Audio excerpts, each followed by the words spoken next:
Ngayong araw nga guys, graduation na pala namin. Ang araw na pinakihintay ko guys.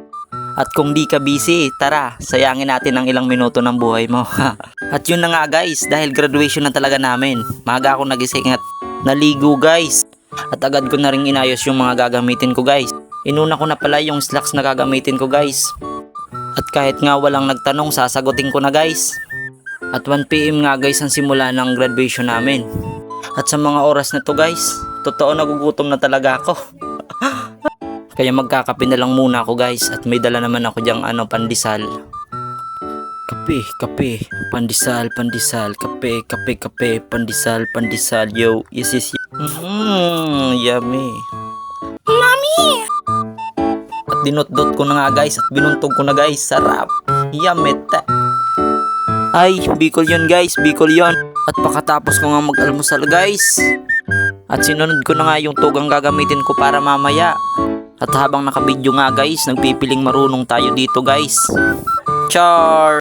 At ang pinakalas, yung long sleeve na gagamitin ko guys, yung galing pa sa ukay. Yes, you. Tado! At pagkatapos ng ilang taong pagpaplansya ko guys, natapos ko rin! I'm so proud of you, Erica! At pagkatapos nga guys, inayos ko na at niligpit ko na yung mga ginamit ko. At umalis ako na parang nothing happened lang guys. At pagkatapos guys, nagutom talaga ako.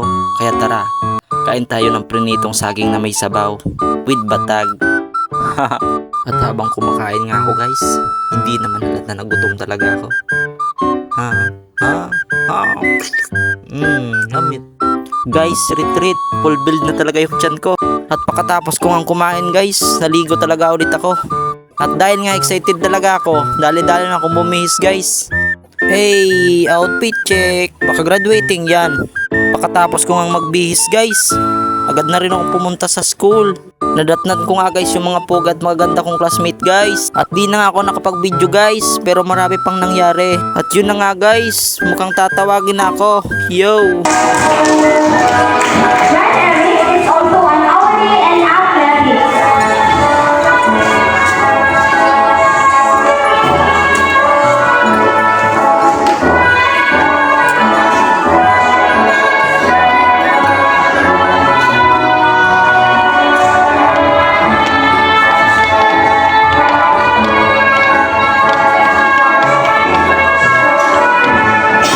Congratulations, Eric.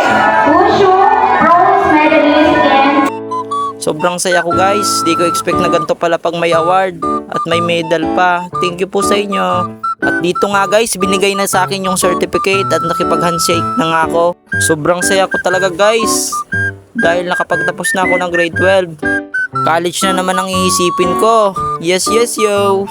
Kaya salamat ma. Salamat sa munting handa. Thank you po. Thank you for watching guys.